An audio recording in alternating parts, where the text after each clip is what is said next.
Amigos ligados na TV Aracati, uma ótima tarde a você. Estamos aqui em mais uma edição do programa Resumo Esportivo. Desta vez, claro, na TV Aracati, com retransmissão na Rádio Aracati, a rádio que é tudo de bom. Eu convido você, amigo telespectador, nessa próxima hora, a conferir os principais assuntos envolvendo aí o mundo do esporte, principalmente o futebol, que aconteceram aí nos últimos dias. Eu estou ao lado aqui de Liu Egóis, ele que vai trazer o seu boa tarde e vai falar mais aí a respeito dos principais destaques desta semana. Boa tarde, Liu. Boa tarde, Júnior. Boa tarde, Pedro Lucas. Boa tarde aí, telespectador da TV Aracati. E sempre o amigo ligado na Rádio Aracati, a rádio que é tudo de bom.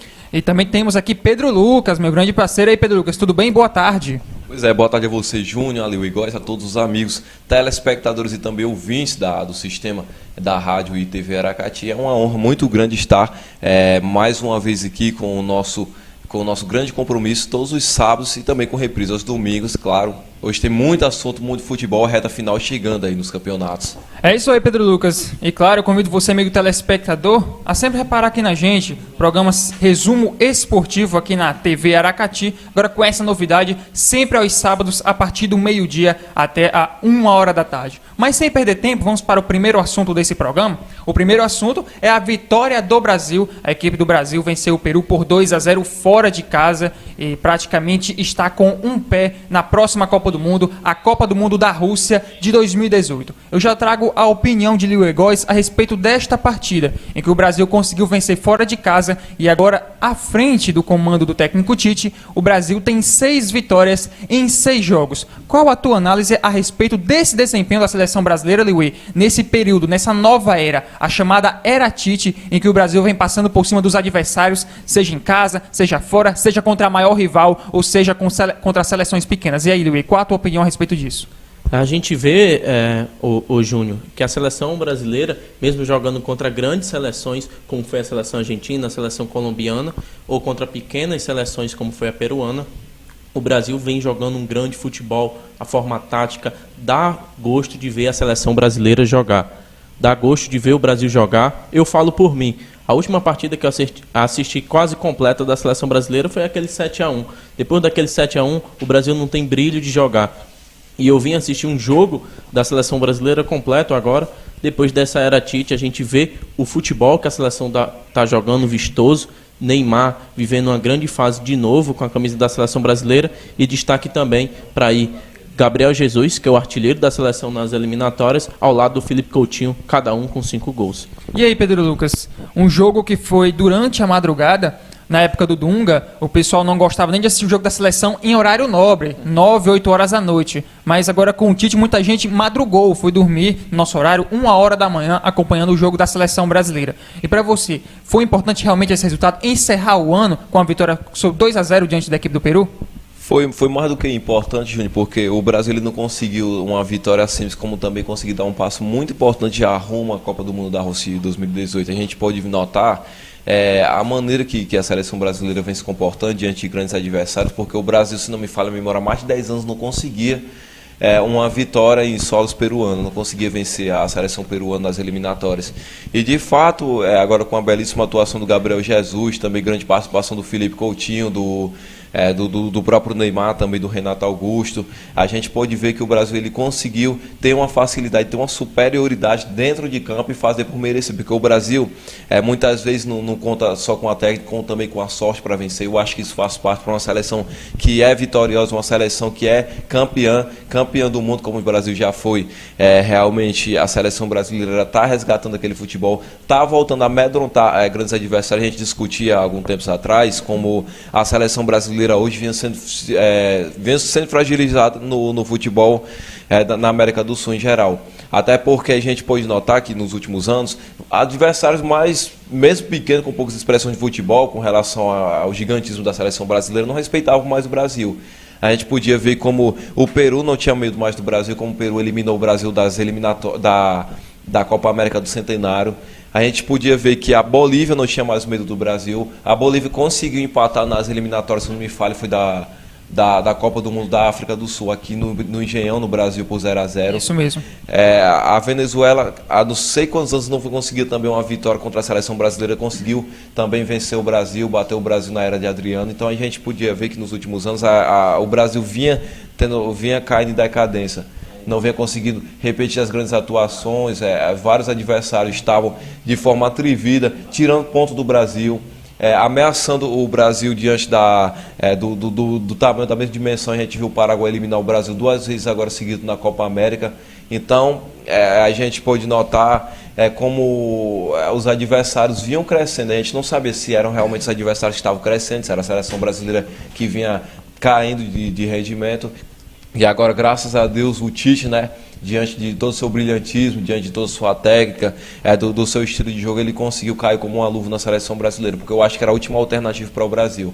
Se o Tite não tiver a competência de realmente reajustar o eixo da seleção brasileira, dificilmente o Brasil conseguiria classificar dessa forma fácil, dessa forma abrangente como está indo para a Copa do Mundo da Rússia, porque eu acho que Brasil, Alemanha e Rússia já são as 3 seleções, para mim, garantidas no Mundial. Isso aí. Mas, na minha opinião, acredito que as seleções que vão enfrentar o Brasil têm que jogar para ganhar. Eu acho que não tem necessidade mais no futebol atual, no futebol moderno, você enfrentar uma outra seleção com muito respeito ou com medo. E essa seleção, que é a grande, no caso a seleção brasileira, ela tem que passar por cima do adversário, mesmo não sendo respeitada. Isso é primordial. Por quê? Porque mostra que a seleção é boa, tanto no peso da camisa, como dentro de campo. Você vai enfrentar adversários que eles vão partir para cima do Brasil para ganhar do Brasil, porque é sempre bom vencer a maior seleção do mundo. Então, o Tite, ele passou isso para os jogadores. Você vai enfrentar uma Venezuela, você vai enfrentar um Uruguai, você vai enfrentar a própria Argentina, eles querem ganhar do Brasil. Então, o Tite passou essa mentalidade para os jogadores. Mesmo eles querendo ganhar da seleção brasileira, nós temos que vencer eles, nós temos qualidade técnica para isso. Os jogadores brasileiros são excelentes, os jogadores são titulares nas melhores equipes do mundo. Claro que tem os jogadores que estão atuando na China, mas eles, quando vêm para a seleção brasileira, o Tite tira o melhor, tira o máximo desses jogadores e sabe muito bem como armar a seleção brasileira, atualmente que joga no 4-1-4-1. Agora, Pedro Lucas, para o Liu analisar, eu quero que você passe aí a classificação das eliminatórias sul-americanas para a Copa do Mundo da Rússia 2018. Lembrando que já se foram aí 12 rodadas. Agora a seleção brasileira só jogará em março. Diga aí, Pedro Lucas, como é que está a situação do Brasil nas eliminatórias. Pois Júnior, só para a gente poder mostrar como é que está já a situação atual nas eliminatórias da América do Sul. O Brasil é o primeiro com 27, em segundo vem o Uruguai com 23 pontos, na terceira colocação o Equador com 20 e o Chile é o quarto colocado com 20 pontos. Aí já na quinta colocação, repescagem, estaria indo atualmente a seleção argentina com 19 pontos, fora da zona de classificação, as equipes que ainda têm que lutar, que têm que buscar o seu espaço. A Colômbia é o sexto com 18. Nós temos o Paraguai, sétimo colocado com 15 pontos, oitavo colocado o Peru com 14, nono colocado a Bolívia com 7 pontos, aí já com possibilidades remotas de conseguir a classificação, e a Venezuela, décimo colocado com 5 pontos. Então as duas equipes, Bolívia e Venezuela, a gente pode descartar já da briga aqui. Ainda bem que não tem rebaixamento, né? Realmente, se tivesse rebaixamento, eu acho que essas duas seleções seriam fortíssimas candidatas. Mas e aí, Liu, a seleção brasileira vai brigar aí com o Uruguai pela primeira colocação, as outras seleções vão brigar pelas outras vagas, ou você acha que o Brasil ainda corre um pouquinho de risco? O Brasil, na minha visão, tá quase certo na Copa. Tá certo praticamente. Virtualmente, né? Falta só matematicamente, matematicamente, aí 27 pontos na primeira posição. Aí 8 vitórias, sendo 6 com o técnico Tite. Aí de 12 jogos ele venceu aí 6.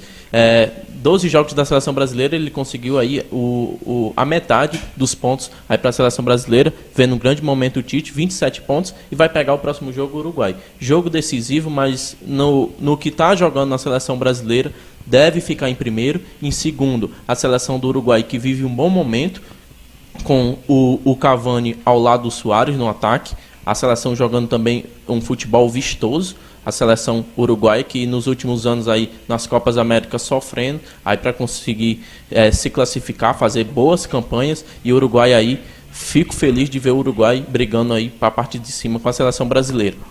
Aí vem a seleção colombiana, que está descendo, aí depois dessa derrota para a equipe da Argentina. A Colômbia já é a sexta colocada, caiu muito na tabela. A Argentina aí na quinta posição deve subir, o que eu falava, que a Argentina deve ficar no G4 e se garantir. Brasil, Uruguai e Argentina são as 3 maiores seleções aí da América. O Chile deve chegar também. Ao lado aí, essa última vaga deve ficar entre Colômbia e a equipe do Equador. Essa quinta É interessante porque a quinta vaga dá direito à repescagem, mas é a repescagem contra a Oceania. E, obviamente, a seleção sul-americana é muito mais forte do que a que vier ela da Oceania, que provavelmente, quase certeza, vai ser a Nova Zelândia por conta da disparidade técnica entre a Nova Zelândia e as outras seleções. Lembrando aqui, rapidamente, a curiosidade, a seleção da Austrália, depois da Copa de 2006, se filiou à Federação da Ásia, por isso que não disputa mais competições pela Oceania. Nós temos as Filipinas, né, a Nova Zelândia, algumas outras seleções, e detalhe que a Oceania dá direito a meia vaga. A meia vaga não dá direito a uma vaga completa. A seleção que se destacar, ficar em primeiro nas eliminatórias da Oceania, é uma seleção que vai disputar a repescagem com a seleção da América do Sul. Já são 4 vagas diretas, mais uma vaga pela repescagem. Aí fica essa confusão grande. Agora eu estou muito curioso porque realmente eu vinha falando desde o início, quando a Argentina saiu do G5, saiu da zona de classificação para a Copa do Mundo, da Rússia. Eu fiquei muito curioso porque a Argentina, na minha opinião, seria uma seleção que eu acho, até a meu ver, entraria nesse grupo de classificação, mas ao mesmo tempo teria que sair uma seleção. E eu fiquei muito curioso, será que sai a Colômbia, será que sai o Equador? Eu discutindo aqui com algumas outras pessoas, disseram que o Equador poderia sair. Dentre esses que estão na zona, em comparação, colocando tudo numa panela, para tirar uma que seja mais fraca, com certeza a seleção do Equador. A seleção do Equador, mas a seleção do Equador vem fazendo sua parte. Venceu agora com propriedade a seleção da Venezuela. O próximo adversário do Equador, tenho aqui em mãos, será a seleção do Paraguai. Então a seleção que também vem enfrentando uma crise desde 2010, não conseguiu realmente uma boa performance depois que saiu da Copa do Mundo, da África do Sul. Não participou da Copa do Brasil e realmente é uma fortíssima candidata a ficar também de fora dessa Copa do Mundo, também na Rússia 2018. Então vai ficar essa briga até a reta final, o Equador tentando aí manter a sua participação dentro do G4, a seleção colombiana, que eu acho que não é uma seleção boba, não é uma seleção fraca, que já mostrou que tem a capacidade, que tem essa tradição dentro do futebol, vai lutar até a reta final e vai ficar essa briga aqui. A Argentina, né, vai ter realmente que se cuidar porque a Argentina vem enfrentando uma crise no futebol, conseguiu uma belíssima vitória frente à seleção da Colômbia, mas eu acho que não é apenas o suficiente. A Argentina tem que encarar seleções fora de casa, tem que conseguir resultados fora de casa, que é para conseguir uma condição matemática e se fixar já sem risco algum. Imagine aí, gente, numa repescagem, a tragédia que seria para o futebol da América do Sul, a Argentina, vice-campeã mundial atualmente. Talvez porque poderia ir para a Copa, mas seria muito feio realmente a gente ir para uma repescagem. Mas ficar de fora da Copa do Mundo, eu acredito que não. Inclusive, recentemente, o México, em 2014, ficou na repescagem da CONCACAF. Ele se salvou no último gol, os Estados Unidos marcou lá contra o Panamá, o México acabou avançando por conta desse resultado do seu maior rival, e o México foi para a repescagem, na repescagem conseguiu avançar a Copa do Mundo. Eu não seria uma mancha na seleção argentina? Talvez, mas na minha opinião, contra a seleção da Oceania, com certeza a equipe da Argentina vai à Copa do Mundo. Eu também não consigo entender a seleção uruguaia. O Uruguai que tem uma boa equipe, o Uruguai que joga diante do seu domínio muito bem, joga tranquilo contra as outras seleções, e realmente o Uruguai não tem essa facilidade extrema de conseguir a classificação para a Copa do Mundo. O Uruguai ficou de fora da Copa de 2006, também foi para a repescagem, se não me falha a memória, para a Copa da África, se eu não estou enganado. Exatamente. E foi também para a repescagem para vir para a Copa do Brasil. A Copa do Brasil que foi para a repescagem foi o Uruguai? Foi Uruguai. Então vamos lá. Me falhou aqui a memória, desculpa, me falhou a memória, mas a seleção uruguaia é uma seleção que eu não consigo entender realmente por que a seleção uruguaia tem essa dificuldade, tem esse obstáculo, que eu acho que é um próprio empecilho criado pela seleção. Eu estou muito curioso para ver Brasil e Uruguai, como é que vai ser a performance. Agora, para encerrar essa questão de 2016 para a seleção brasileira, para depois a gente pensar no próximo ano, quem foram assim, os 2 principais jogadores do Brasil nessa era Tite? Vamos falar assim de 2 jogadores que realmente se destacaram. Eu sei que muita gente vai falar do Neymar, mas vamos tentar sair um pouco mais do Neymar, falar de outros 2 jogadores que se tornaram protagonistas. Para você, Luiz, quem foram os 2 jogadores que mais se destacaram na seleção brasileira, tirando o Neymar? Para mim, ô Júnior, pelo esquema tático, pela forma de se defender, eu vejo o Renato Augusto e o Paulinho hoje, para mim, fundamental no esquema tático da seleção brasileira nessa marcação. A gente tem que começar a ver a seleção pela defesa, não só pelo ataque. O Brasil tem vários grandes atacantes. E eu vejo a defesa do Brasil o principal ponto dessa seleção do técnico Tite tá com esse sucesso todo. E aí, Pedro Lucas, para você, 2 jogadores tirando o Neymar que se destacaram bastante e foram fundamentais, jogadores valiosos para a era Tite nessa seleção brasileira? Júnior, eu acho que assim, futebol a gente consegue através de resultados, né? Através de vitórias. E um jogador que há muitos tempos ele vinha sendo escalado pela seleção brasileira e teve a oportunidade, se não me falha a memória, com o Mano Menezes, teve a oportunidade também com... Eu acho que ele não chegou a ter oportunidades com o Filipão não, mas teve a oportunidade agora recentemente com o Felipe Coutinho. O Felipe Coutinho, ele foi um jogador, ele teve a oportunidade muito novo ainda na seleção brasileira, eu acho que antes de completar os 20 anos, e ele ficou muito nervoso durante as suas participações. Então, eu acho que o Felipe Coutinho ele conseguiu se soltar um pouco mais com o Tite. A gente notou a diferença com relação ao que o Felipe Coutinho vinha tendo desempenho antes e vem tendo desempenho agora com o próprio técnico Tite. E outro atleta que também, sem dúvida alguma, acho que o Brasil inteiro está vendo ele como nova sensação da seleção brasileira, do Gabriel Jesus, que é um atleta que, como muitos jornalistas, muitos analistas esportivos falam, que ele tem uma extrema ousadia em vestir a camisa da seleção. Um atleta que só tem 19 anos, um atleta que tem ainda mais uma Olimpíada para disputar na frente, que tem muita carreira a andar. Eu acho que ele se soltou mais do que o próprio Neymar, quando o Neymar teve a oportunidade de vestir pela primeira vez a camisa da seleção brasileira. Eu acho que o Gabriel Jesus está sendo um dos grandes destaques e eu acho que um xodó já na seleção brasileira ali com o Tite. Agora, para essa realização de seleção brasileira, qual a projeção que vocês fazem para março de 2017? Vocês acreditam que essa pausa, como é que o Tite vai utilizar essa pausa? Vocês acham que o Tite vai estudar um pouco mais? Será que o Tite vai buscar assistir mais partidas na Europa para buscar outros jogadores que estão em destaque? Ou vocês já acham que ele vai analisar só aquele grupinho que ele convocou? Como é que vocês avaliam essa pausa, agora de novembro até março do próximo ano? E aí, Liui? O Tite, ele é estudioso, Júnior. Nessa parada, com certeza ele vai estudar, vai se aprimorar mais suas técnicas, com certeza vai estudar. E essa parada vai fazer, eis a questão, se vai fazer mal ou se vai continuar a mesma coisa. Muito questionável a chegada do Tite, e logo na primeira partida do Tite, o Tite fez logo uma grande partida. Aí fica o questionamento, se o Brasil vai piorar por causa dessa parada aí de cerca de 4 meses, ou se vai continuar o mesmo estilo de jogo, a mesma pegada, a mesma intensidade do técnico Tite. E aí, Pedro Lucas? Eu acho que a responsabilidade maior não é do técnico Tite, sim dos atletas que estão sendo utilizados pelo técnico Tite, porque se manter numa seleção que vem numa crescente, que vem mostrando resultado, eu acho que não é trabalho para pouco resultado. Eu acho que os jogadores têm que manter o foco.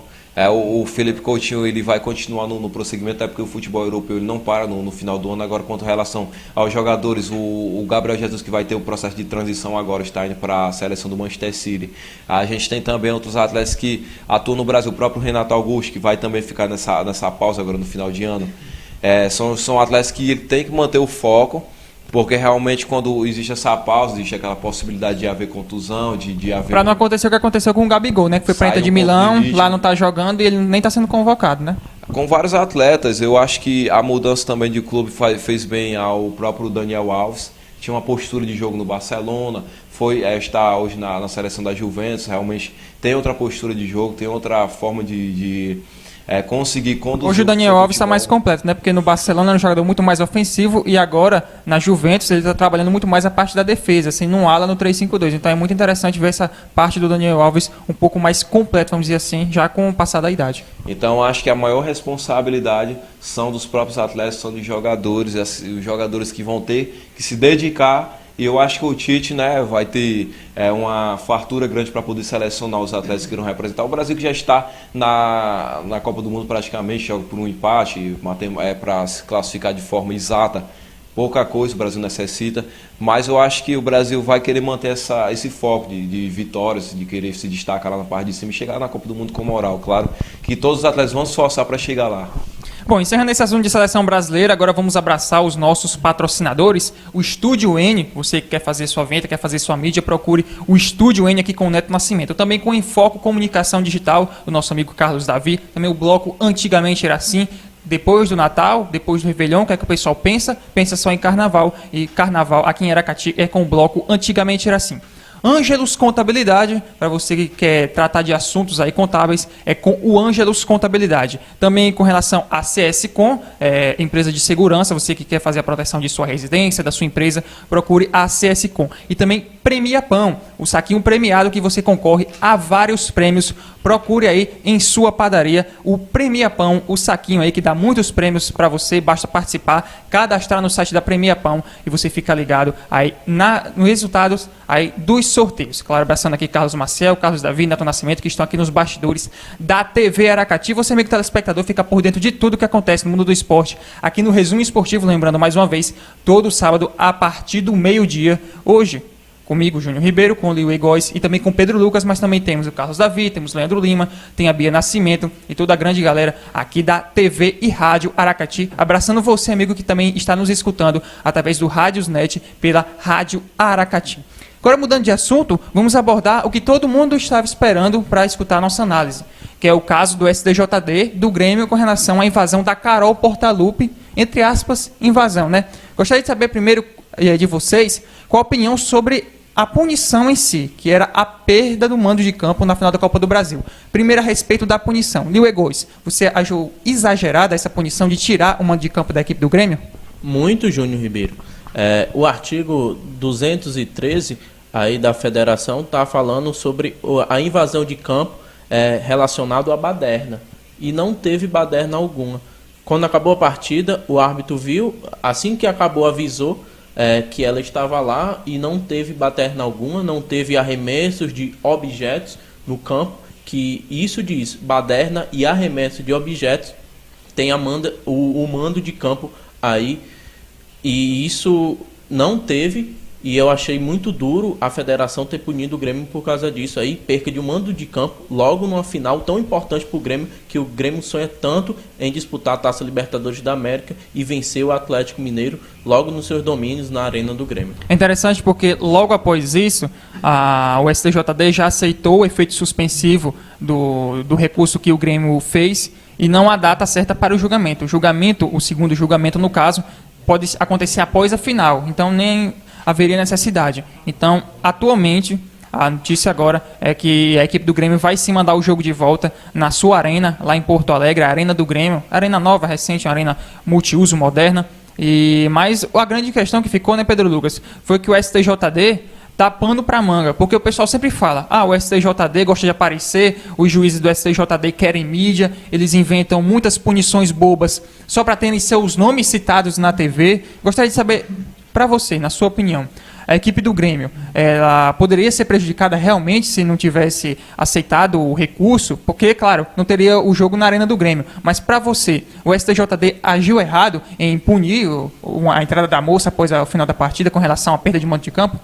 Com certeza, Júnior. Eu acho que é muita balela do STJD. O STJD tem que rever os seus conceitos, tem que saber analisar, saber julgar, não poder levar nem tudo ao pé da letra, porque eu acho que realmente existe algumas exceções. Eu acho que a palavra certa aí, Pedro Lucas, é bom senso. Faltou um pouco de bom senso ao STJD, porque pra gente resumir um pouco, antes de você concluir seu comentário, Pedro Lucas, foi assim, a Carol Portaluppi é a filha do Renato Gaúcho, que é o técnico da equipe do Grêmio, ela estava no túnel. Do túnel, antes da partida terminar, ela foi chamada pelo seu pai, ela sentou no banco de reservas. Assim que ela sentou no banco de reservas, o juiz encerrou a partida. No que ele encerrou a partida, ela foi comemorar com seu pai dentro de campo. Eu acho que a imagem mais emblemática é o abraço que ele dá na sua filha. E isso, na minha opinião, caracteriza e desmorona completamente a tese do STJD de relação à invasão, como o Liu bem citou, a questão de baderna. Mas conclua aí seu comentário. Desculpa até a expressão, mas eu acho uma tamanha besteira do STJD em agir dessa forma. Porque eu acho tantos casos mais severos de futebol, dentro do próprio futebol, de pessoas que passam no limite, de invasões dentro do gramado. Muitas brigas que não perdem nem o mando, né? De objetos, de racismo. Como a gente teve vários, eu acho que a gente continuará tendo dentro da imagem do futebol, mas eu acho uma tremenda besteira a atitude do STJD. Eu acho que o STJD foi, dessa vez, ultrapassou os limites, quis aparecer realmente como você mencionou, porque eu acho que o máximo que poderia ocasionar lá pela lei, pelo Código Penal, o que poderia possibilitar era uma multa de R$100 a R$100 mil e também a perda do mando de campo. Porém, eu acho que a perda do mando de campo foi querer aparecer demais, foi querer agir de uma forma esporádica. Eu acho que realmente pegou pesado. a equipe do Grêmio seria realmente prejudicada por uma besteira, uma coisa que vários torcedores não teriam. Acontece muito com os filhos dos jogadores, né? Após a partida, os filhos entram no gramado para abraçar os seus pais e tudo mais. Essa lei foi criada, Júnior, na verdade, contra jornalistas, contra os repórteres de emissora de TV, de rádio. Várias pessoas entravam ali dentro do campo, aí ficava generalizar aquela bagunça, aquela confusão. E realmente, algumas das vezes, a gente já teve algumas frustrações dentro do próprio futebol de ter pessoas de fora do gramado, de entrar, invadir, querer intimidar jogador, querer buscar alguma confusão, como a gente teve uma vez, eu não sei se me falha, o jogo da Libertadores da América, se eu não me engano foi a equipe do São Paulo que estava envolvida, que atiraram um objeto dentro do gramado e teve uma pessoa que entrou e retirou o objeto, que era para não prejudicar a equipe. Eu não estou lembrando aqui realmente qual foi a equipe de futebol e qual foi o jogo, mas a gente teve alguns casos desses no futebol, e por isso que depois da Copa do Mundo, a FIFA, tanto a CBF, que também adotou essa postura, não queria permitir a entrada de jornalistas dentro do gramado, dentro do campo do jogo. Então, essa lei foi criada, eu acho que deveria ser revista, eu acho que deveria haver alguma exceção com relação a garoto. Qual era o risco que a garota ia proporcionar dentro da partida com relação aos jogadores? Tinha sido encerrada, né? Filha do treinador, da família de alguém que estava envolvido ali dentro. Eu acho que realmente o STJD foi demais, está tomando algumas atitudes que vêm cada vez mais prejudicando, deixando a sua imagem um pouco deficiente. Eu acho que o STJD deveria rever suas análises e aparecer mesmo no futebol. Porque é aquela coisa, quando o juiz aparece mesmo na partida, é porque a partida foi boa. O juiz nunca pode aparecer mais do que o jogo. É verdade, Pedro Lucas. Agora, Liu, vamos falar de campo e bola, que é o mais interessante. Para você, quem é o favorito na final da Copa do Brasil? Atlético Mineiro ou a equipe do Grêmio? A equipe do Atlético Mineiro, mesmo decidindo fora de casa, pega o primeiro jogo no Horto, onde é praticamente no Mineirão, já confirmou. Vai ser no Mineirão, corrigindo aí. No Mineirão também ele faz grandes partidas e é favorito pelo futebol que a equipe joga. O time ali que tem na frente tem muita velocidade. O Robinho, tem o Luan, tem Casares, jogadores de muita velocidade ali. Tem Fred, Lucas Prato ali no ataque. Para mim, comparado ao elenco do Grêmio, comparando elencos, a equipe do Atlético Mineiro é bem superior pelo futebol que joga. A equipe joga para frente, enquanto o Grêmio do Renato Gaúcho faz mais se defender, jogando aí no contra-ataque, mais na retranca. E aí, Pedro Lucas, para você, quem é o favorito? Atlético Mineiro que decide primeiro fora ou o Grêmio que decide a final da Copa do Brasil em casa? Júnior, é difícil a situação. O Atlético Mineiro tem um elenco superior, mas com relação à postura, à forma de atuação, acho que o Grêmio vem conseguindo manter vantagem ultimamente. O Grêmio com a equipe mista, né, conseguiu um grande resultado agora frente à equipe do São Paulo. Empatou fora de casa, o Atlético Mineiro em casa empatou 1-1 com o Palmeiras, jogo que a gente fez a transmissão aqui na Rádio Aracati. Mas eu acho muito complicado a gente analisar, porque o Grêmio ele vai decidir em casa. Só o primeiro jogo vai acontecer no Estádio Mineirão, na Arena Mineirão. Dependendo da situação do primeiro jogo, eu acho que atualmente, pelo Grêmio decidir em casa, eu acho que o Grêmio tem uma vantagem. O Grêmio tem essa vantagem, inclusive, só a gente voltar aqui rapidinho ao caso da Carol Portaluppi, quando o STJD fez o julgamento, a própria comissão do Atlético Mineiro se revoltou e ficou se contradizendo junto com a própria delegação do Grêmio, analisando, dizendo que foi realmente algo absurdo, concordaram realmente que isso daí não havia necessidade de tirar o jogo da Arena do Grêmio, que eu acho que seria propicial. O Grêmio ele tem essas condições severas de aproveitar o fator caso para conseguir essa vitória importante. É uma equipe que já tem tradição dentro da Copa do Brasil, então, ao meu ver, eu acho que o Grêmio ele tem esse favoritismo porque vai decidir em casa. Eu acho apenas por isso. Pois é, analistas aqui, Liu Góes e Pedro Lucas, falando a respeito da final da Copa do Brasil. Mas agora vamos para um rápido break comercial para dividir o primeiro do segundo bloco e daqui a pouquinho a gente volta. Falando mais do Campeonato Brasileiro, analisando todas as situações, também falando sobre a futura Copa do Mundo, em que o presidente da FIFA quer aumentar o número de seleções e também apresentar um novo formato de Mundial de Clubes. Nós vamos para um rápido intervalo, daqui a pouquinho a gente volta com mais informações.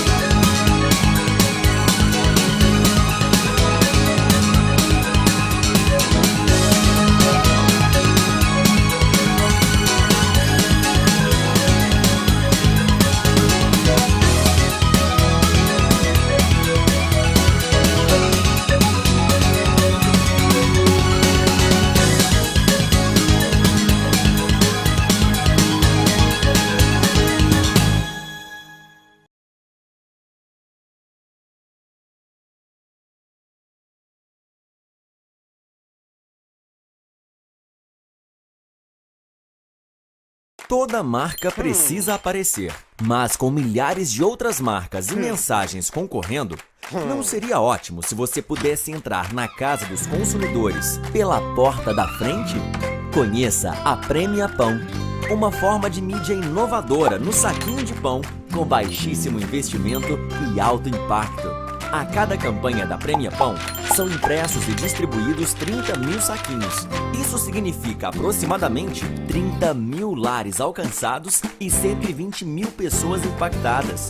É como se 2 maracanãs quase lotados estivessem vendo a sua marca. Os saquinhos ecologicamente corretos são distribuídos gratuitamente nas padarias da sua região. E a mídia pode ser exclusiva para sua marca ou compartilhada, otimizando ainda mais seu investimento. E quer saber o melhor? Seus consumidores concorrem a premiações mensais, o que cria um vínculo ainda maior com o seu produto ou serviço. Premia Pão. Publicidade premiada na mesa dos consumidores. Eu estou aqui para lembrar que o mosquito Aedes não transmite apenas a dengue. Ele também traz o Zika vírus, que ao ser contraído por mulheres grávidas, pode causar microcefalia nos bebês e gerar sequelas para o resto da vida. Como evitar? Fazendo o básico, gente, combatendo o mosquito. Precisamos juntos eliminar a água parada que pode virar criadouro. Cuide da sua casa, mobilize sua família e seus vizinhos, porque o mosquito não é mais forte que um país inteiro.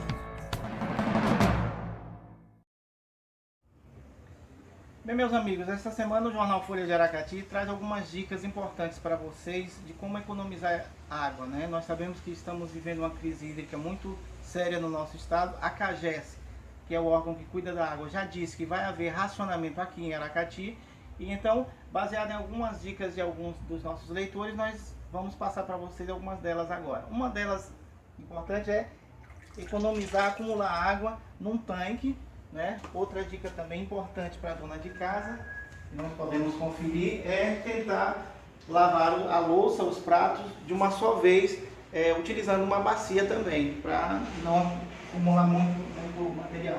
Uma dica importante também para a dona de casa é aqui no banheiro. O banho, você pode tomar banho dentro de uma bacia também, e a água que vai sobrar aqui do banho você pode utilizar para as atividades aqui do vaso sanitário. Com essas dicas eu espero que vocês tenham gostado e passem a utilizar também, né? Tem dado certo em alguns locais, algumas casas. E além de economizar também, gente, tem a questão financeira, né? Você vai economizar na conta de água. Então é isso aí, eu espero que vocês tenham gostado dessas nossas dicas e acompanhem também a reportagem completa sobre a crise hídrica no jornal Folha de Aracati. Obrigado. TV Aracati, a sua TV de verdade.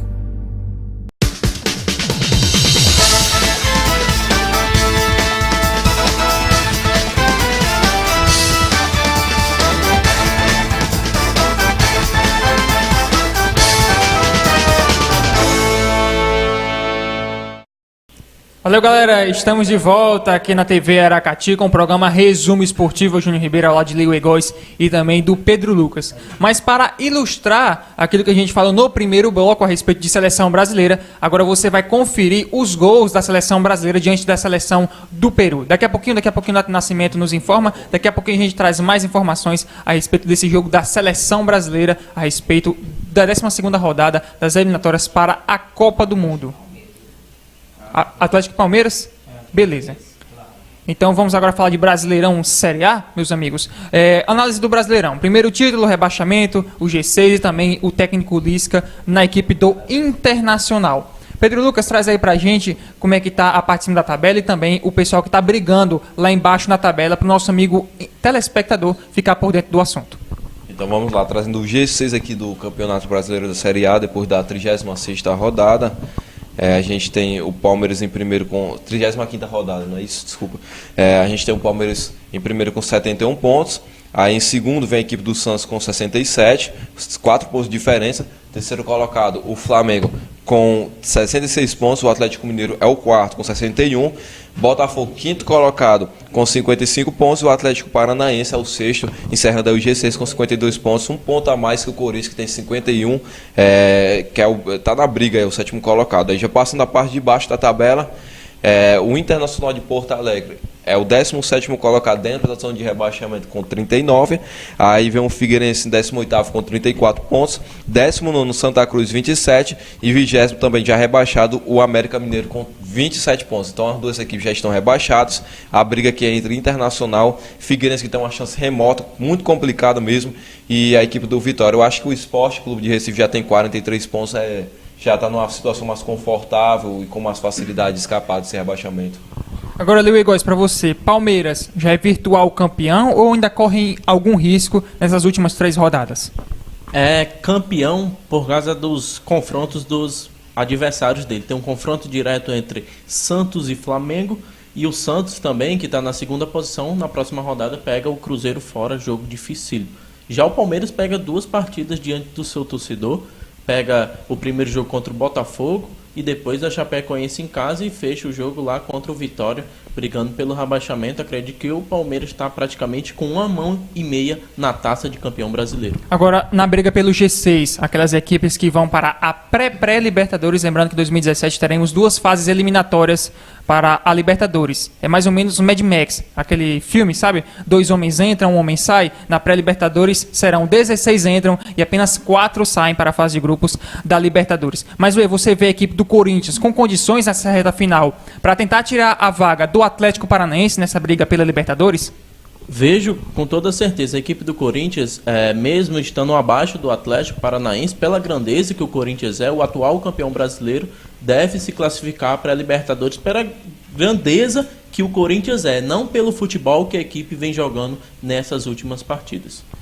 Agora, Pedro Lucas, para você, Libertadores, você acha que vai permanecer esses 6 que estão na parte de cima da tabela? Você acha que o Corinthians ainda pode fazer alguma graça ou o Grêmio pintar como alguma surpresa para entrar nesse G6 do Brasileirão, Pedro Lucas? Júnior, eu acho que até o Cruzeiro, que tem 47 pontos, tem chances possíveis matemáticas de conseguir a classificação. O Palmeiras eu acho que está muito bem encaminhado. Eu acho que dificilmente o Palmeiras vai perder esse título. Tem 4 pontos de vantagem na frente do Santos.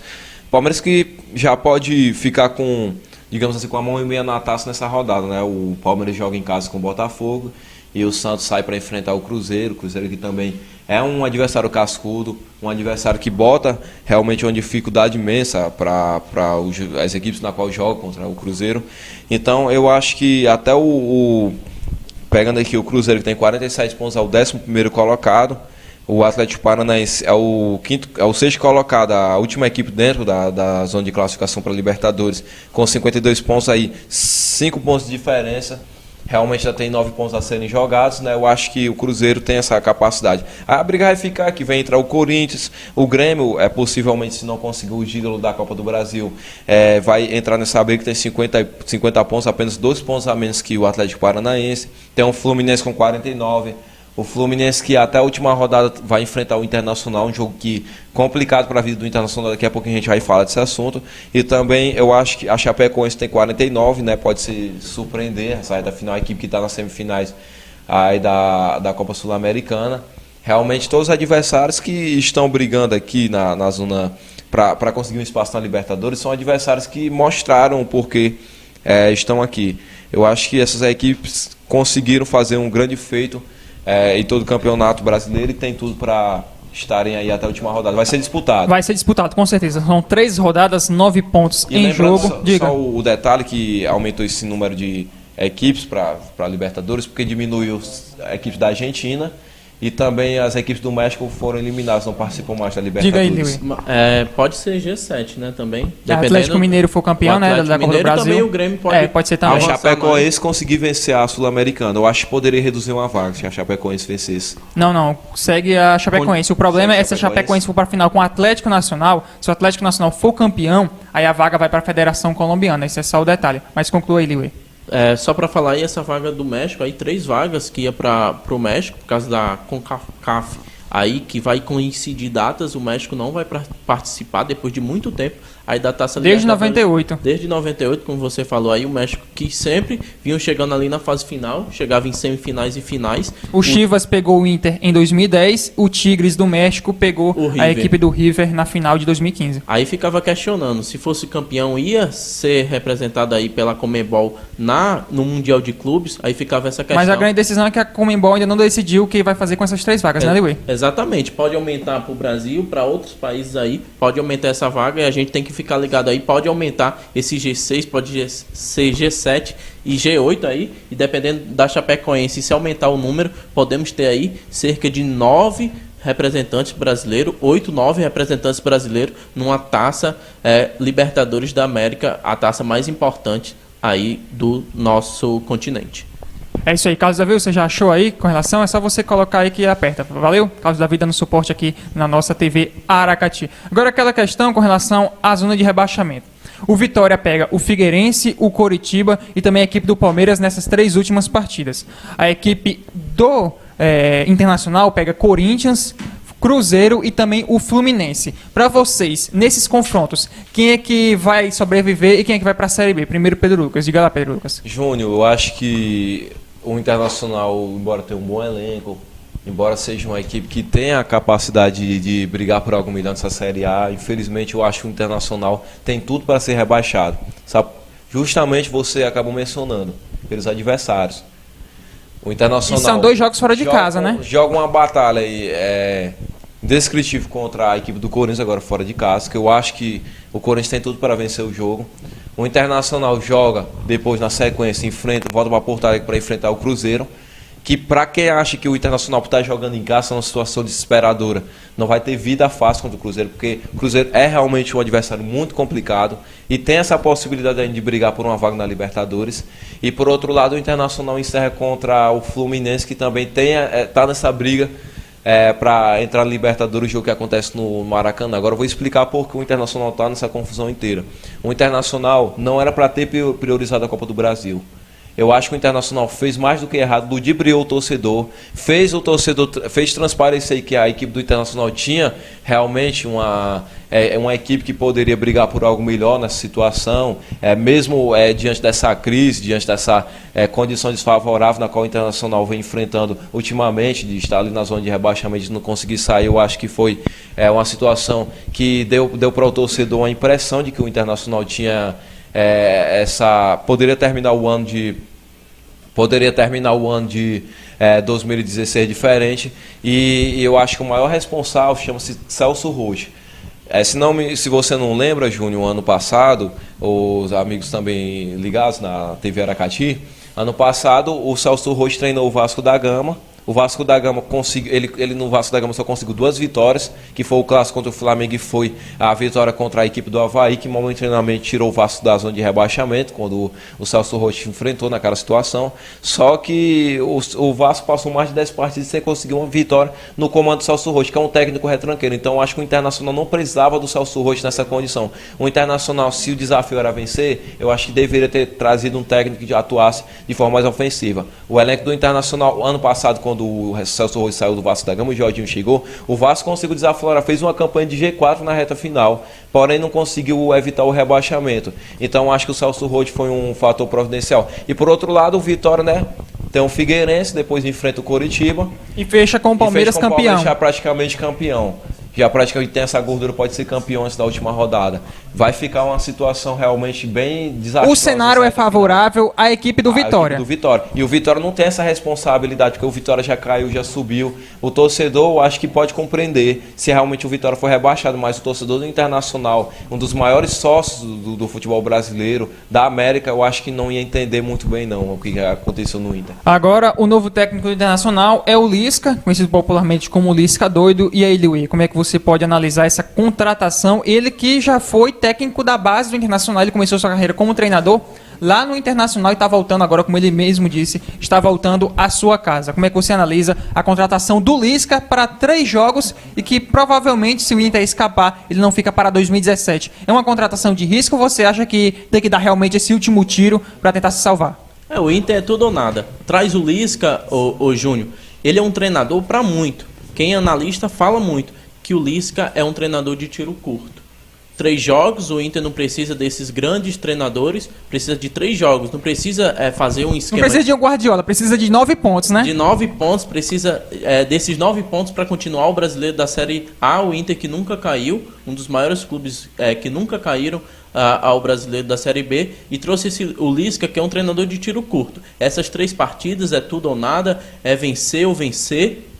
E o Lisca aí tem uma identificação muito grande com o Internacional de Porto Alegre. Ele começou, como você falou, nas categorias de base. O seu bisavô foi goleiro do Inter nos anos 40 e tem essa identificação, além de ter nascido na capital gaúcha, lá em Porto Alegre. E o Lisca, só para pegar os dados dele, conseguiu livrar o Ceará no ano passado, foi contratado na reta final e conseguiu livrar o Ceará do rebaixamento ao Campeonato Brasileiro da Série C.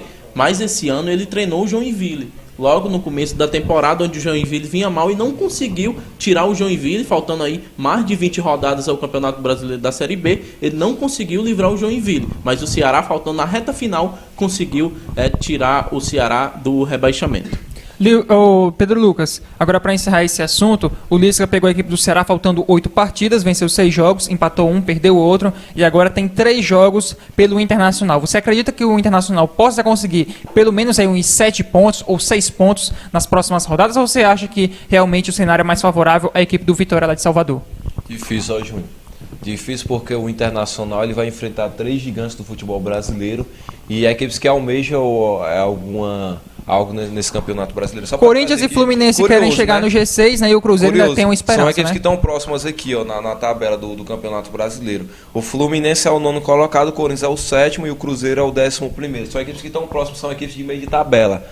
São equipes que estão aqui no meio da tabela. Então eu acho que realmente pela condição, pela pressão que o Internacional vai ter que enfrentar, 2 jogos fora de casa, só vai enfrentar o Cruzeiro em casa, que eu acho que não será um adversário nada fácil. Vai ser muito dura a condição do Lisca.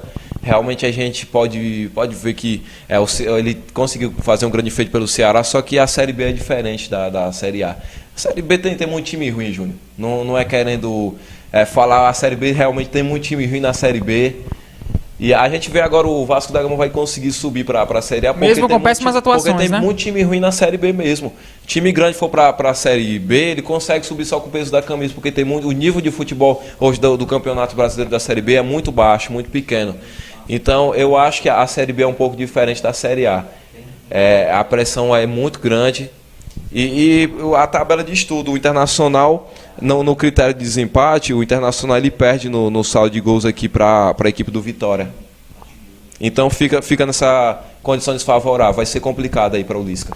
Bom, uma das novidades da TV Aracati é que daqui a pouquinho a gente vai mostrar os gols, né, com o áudio e também com a imagem aí a respeito de Atlético Mineiro contra a equipe do Palmeiras. Mas lembrando que esse horário na TV Aracati é do futebol retrô, apresentado pelo Leandro Lima, onde a cada semana ele traz um grande clássico do futebol brasileiro e ele mostra aqui, faz a cabeça, ele introduz com relação a essa partida e depois sim, aí você confere na íntegra toda essa partida. Inclusive, semana passada estava passando um Palmeiras e São Paulo que decidiu aí o Campeonato Paulista. A partir desta semana, o futebol retrô com o Leandro Lima será a partir da 1h da tarde, logo após o resumo esportivo, que agora é essa grande novidade para você, amigo telespectador, e também para você, amigo ouvinte da Rádio Aracati. O resumo esportivo aqui na TV Aracati é a grande novidade, todo sábado a partir do meio-dia. Mas, Neto Nascimento, se possível, agora vamos trazer os gols aí de Atlético Mineiro contra o Palmeiras, jogo que aconteceu válido pela última rodada do Brasileirão Série A.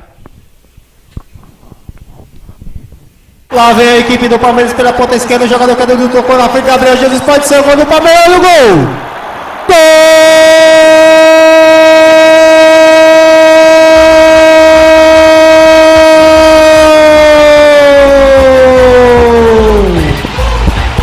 Do Palmeiras!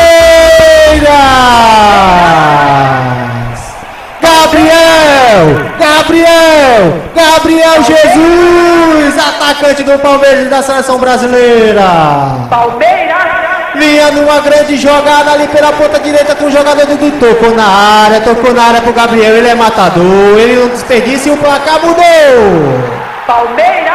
Palmeiras agora tem um Gabriel Jesus. Atlético Atlético tem 0.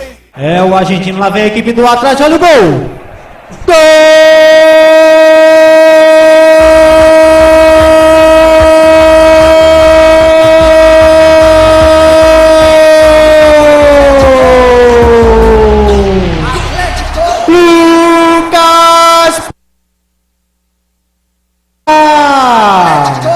No lançamento rápido do jogador Robinho, Lucas Prato desviou sem chance pro Jailson, o placar mudou.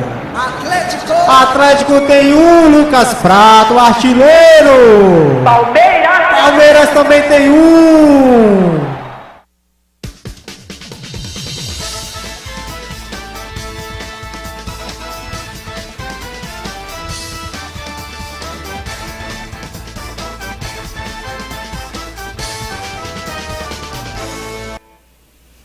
É isso aí, parabéns Carlos Davi pela narração aí dos gols de Atlético Mineiro e Palmeiras, 1-1, jogo importantíssimo aí pelo Brasileirão Série A. Lembrando mais uma vez que como é o primeiro programa, resumo esportivo, aqui na TV Aracati, claro, é um programa experimental e a cada semana vamos desenvolver ainda mais as pautas e também as novidades aqui na TV Aracati, principalmente com relação ao resumo esportivo.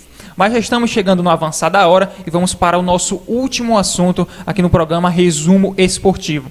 O Gianni Infantino é o novo técnico da FIFA, é um cara que está tentando revolucionar o futebol mundial e em várias entrevistas ele vem ressaltando o fato de que quer uma Copa do Mundo com mais de 32 seleções. Ele já garantiu que quer uma próxima Copa do Mundo daqui a uns 10 anos mais ou menos, talvez em 2026, onde não há ainda uma sede fixa, ninguém sabe onde será a Copa do Mundo de 2026. Ele quer uma Copa do Mundo com 48 seleções. Qual a análise que vocês fazem a respeito desse aumento no número de seleções da Copa do Mundo? Primeiro com você, Liu. Ele quer 32 seleções jogando uma fase prévia e as 16 melhores que ganharem seus confrontos se juntam aos outros 16 na fase de grupos da Copa do Mundo. Como é que você analisa o aumento do número de seleções na Copa do Mundo, talvez de 2026?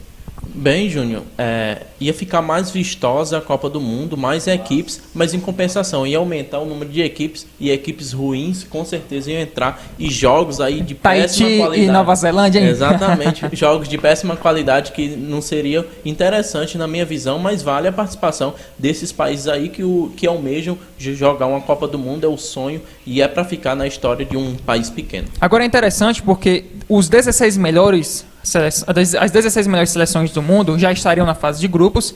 Aí as outras 32 elas jogariam em confrontos, como se fosse uma pré-Libertadores, vamos dizer assim. É que as 16 que avançassem se juntariam às outras 16. Um tipo de repescagem. É, um outro tipo de repescagem, uma pré-Copa do Mundo, vamos dizer assim. Então vamos supor que mais seleções vão estar nessa fase prévia da Copa do Mundo. Então vai ser ainda mais difícil para essas seleções pequenas irem realmente para a fase de grupos. Seria uma falsa classificação, uma ilusão apenas, na minha opinião. Por quê? Vamos supor que a Nova Zelândia já está garantida. Aí ela vai para essa pré-Copa do Mundo. Ela faz um jogo e já está eliminada. Aí a seleção que ganhou da Austrália já está na Copa do Mundo. Então eu acho isso realmente muito difícil. Eu acho que você vai aumentar o número de seleções, você vai aumentar a quantidade de jogos prévios. Você vai ter mais umas 2 semanas antes de Copa do Mundo, mas em compensação você vai dar essa falsa impressão de que a equipe vai estar na Copa do Mundo, sendo que não é. É só mais uma etapa de repescagem. Eu não sei qual é a tua opinião, Pedro, você vai revelar agora, mas eu sou contra esse aumento das 48 seleções. Diga agora. Tudo tem o seu lado positivo e o seu lado negativo. Eu acho que os principais beneficiados seriam as seleções que teriam oportunidades dentro de participar de uma Copa do Mundo, né? Aqui na América do Sul, provavelmente poderia abrir uma vaga a mais. Aí poderia ser o sonho do Peru voltar a participar de uma Copa do Mundo, da seleção da Bolívia. Nos outros países também a gente tem seleções que há muito tempo tentam a classificação, infelizmente não podem, não conseguem. A gente estava analisando na estante aqui o grupo das eliminatórias da Europa, e em um grupo só tem a seleção da Holanda, a França e a Suécia, né? São 3 pesos hoje no futebol. Só uma vai direto e a outra vai para repescagem, infelizmente, né? Uma seleção vai ter que ficar de fora já de forma direta, porque uma classifica de forma direta e a segunda colocada classifica na repescagem. Portugal está aqui também em outro grupo com outra seleção de peso. A Suíça. Com a Suíça? Exatamente, Portugal está na segunda posição. A Suíça tem 12 pontos, Portugal é o segundo colocado, provavelmente Portugal tem tudo para ir para para repescagem, e também nós temos outras duas seleções dentro do grupo. A gente tem Itália e Espanha. Itália e mesmo Espanha. grupo, pois é. Provavelmente uma das duas seleções já campeãs mundiais vai ter que apelar pelo recurso da repescagem. Então, eu acho que poderia ser uma boa para essas seleções terem uma classificação mais tranquila, mais direta. Mas com relação ao marketing também, que poderia ser propício, iria aumentar. E ao lado negativo, né, que muita gente relaciona, a qualidade de jogos, que como a gente poderia ter de baixo nível. Também um desgaste a mais da Copa do Mundo, que eu acho que já é muito... realmente... Final de temporada europeia, né, Pedro Lucas? Final de temporada europeia. Daqui a pouco a gente vai também entrar no assunto do Mundial. Também acho que tem muito a ver essa questão da final de temporada. E eu acho que poderia dar uma coisa diferente, generalizar algo diferente. Seria uma boa experiência? Poderia até ser, mas eu não sei se seria uma boa ideia deixar de forma fixa essa nova ideia. É verdade. Agora, como o Pedro Lucas falou, vamos falar do Mundial de Clubes, porque o Gianni Infantino também quer trazer um novo formato para o popular Mundial de Clubes, que todo mundo já está acostumado. Acontece no Japão, final do ano, aí vai o campeão da Libertadores, da Liga dos Campeões, da CONCACAF Champions League, o campeão lá da Ásia, da Oceania, tudo mais. O país sede também tem seu representante.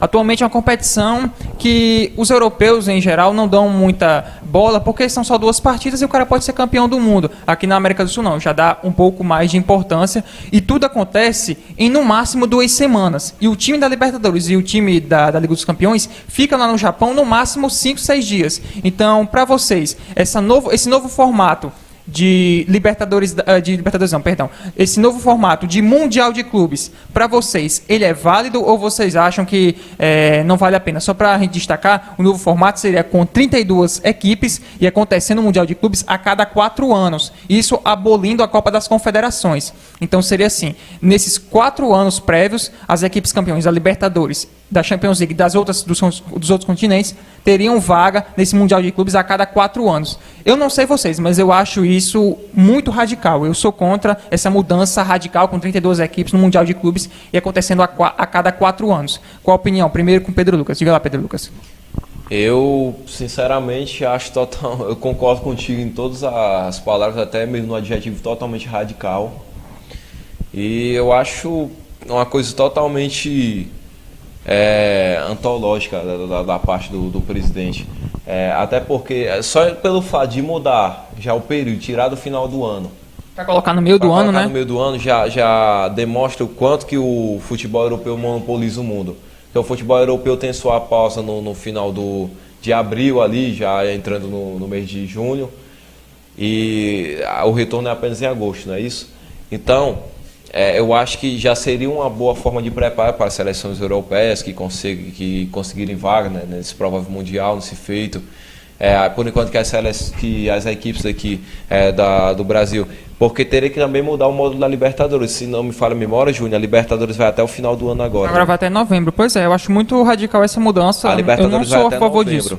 Então poderia dar uma confusão nas datas dos jogos, poderia ficar numa situação muito desfavorável. E pegaria uma equipe brasileira, a exemplo, já na metade da temporada ali, ainda disputando uma Copa do Brasil, ainda podendo estar disputando ali meados do estadual, até no final de março, de maio.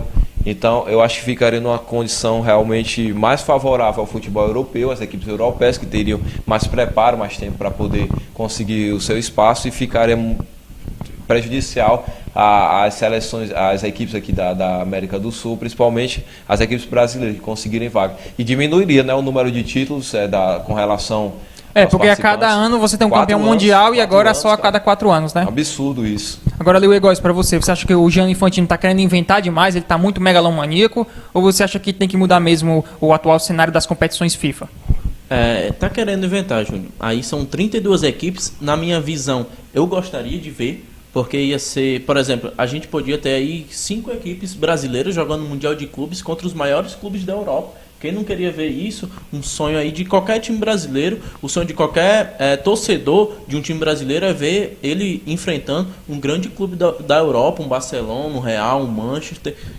E seria interessante por causa disso. Mas pela data, muitas datas aí, teria que mudar tanto a Liga dos Campeões como a Libertadores da América para não coincidir datas aí, ia ficar muito complicado por causa das datas aí que a gente tem. Já reclamamos de tantas datas, campeonatos estaduais, Copas do Brasil, Sul-Americano, Libertadores, e criar mais uma competição como essa, aí seria inventar demais. É isso aí, meus amigos. Você quer falar mais alguma coisa, Pedro Lucas? Diga aí. O Fantino tá inventando demais. Eu já sou contra o fato da Copa do Brasil ter estendido até o final do ano. Acho que deveria ser feito no A nova vai ser até outubro, a partir de 2017, acaba no dia 12 aí de Nossa Senhora Aparecida e do Dia das Crianças. Eu não fiquei muito satisfeito com essas mudanças. Pois é, as opiniões aqui de Liu Góes, também do Pedro Lucas e claro também os meus pitacos. Mas agora, mandar uns abraços pro pessoal que tá ligado aqui na TV Aracati, o Antoniel em Natal, no Rio Grande do Norte, abraço Antoniel. Leandro Lima tá lá em Fortaleza acompanhando a gente, semana que vem Leandro Lima tá aqui com a gente. Francisco José na Rua dos Passos, a Silvinha na Cacimba do Povo, todo mundo ligado na TV Aracati no programa Resumo Esportivo. Mas nós já estouramos aqui o horário e gostaria de agradecer a todos os telespectadores da TV Aracati, aos ouvintes da Rádio Aracati, ao Neto Nascimento, Carlos Marcel, Carlos Davi, que estão aqui nos bastidores. E claro, me despedir aqui dos nossos colegas. Primeiro você, Pedro Lucas, até a próxima semana aqui no Resumo Esportivo. Até a próxima semana, foi um prazer, um imenso prazer estar aqui. Mais um compromisso, né? Saiu pela rádio, agora pela TV. Saudação nossa que está também chegando através da sua casa, na TV Aracati. E claro, a nossa reprise, né, amanhã a partir de meio-dia. Então, grande abraço a você, grande abraço ao Liuê. E claro, a nossa programação que segue, tentando inovar e trazer mais qualidade, né? Esse é um programa apenas experimental, mas com certeza tem muito a abranger, muito a crescer ainda. Valeu, Liu Góes. Até a próxima semana aqui na TV e também Rádio Aracati. Valeu aí, Júnior Ribeiro, valeu Pedro e valeu aí ao telespectador que assistiu a gente na nossa primeira transmissão pela Rádio Aracati e sempre aquele ouvinte que fica ligado no Rádio Aracati, a rádio que é tudo de bom, escutando a gente aí. Podemos voltar já na próxima semana, já com notícia aí de quem sabe um campeão brasileiro e na parte final aí do Campeonato Brasileiro da Série B, quem irá a Série A 2017. É isso aí, pessoal. Na próxima semana voltaremos com as polêmicas, com os rebaixados, com o pessoal que vai subir para a Série A. Também muitos assuntos do futebol mundial, como esse caso aí da Copa do Mundo e também do Mundial de Clubes. Mas eu sou o Júnior Ribeiro, agradeço em nome de Liu Góes e também do Pedro Lucas a sua companhia e continue aqui na TV Aracati com a programação. Daqui a pouquinho tem o Futebol Retrô com o Leandro Lima. Muito obrigado e até a próxima semana aqui na TV Aracati, a sua TV de verdade. Tchau!